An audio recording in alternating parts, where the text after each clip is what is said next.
আপনি আমরা বিশ্বাস করি বিশ্বের সকল জানাজা কেন্দ্রিক যত ইতিহাস আছে সমস্তগুলোকে ছাড়িয়ে যাবে এবং এখানে লক্ষ কোটি মানুষের উপস্থিতি হবে, যারা হয়তো এখানে এসে উপস্থিত হওয়ার পরও মানুষের চোখে পড়বে না, বা যারা দেশে বিদেশে সকল জায়গায় আছেন তারা কিন্তু জানাজা অংশগ্রহণ করবেন।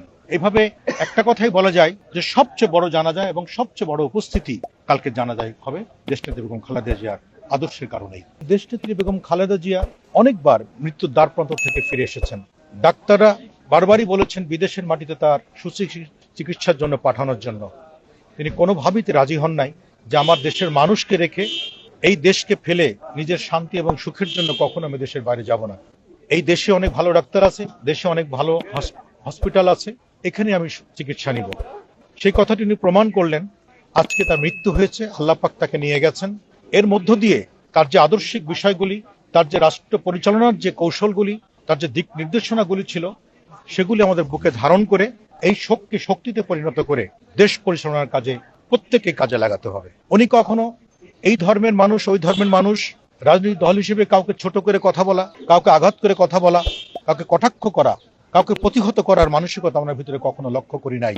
উনি সার্বিকভাবে চেয়েছেন একটি সুন্দর গণতান্ত্রিক রাষ্ট্র, সুস্থ একটা রাষ্ট্র পরিচালনার জন্য সবার সহযোগিতা নিয়ে উনি সবসময় কাজ করার কথা বলেছেন।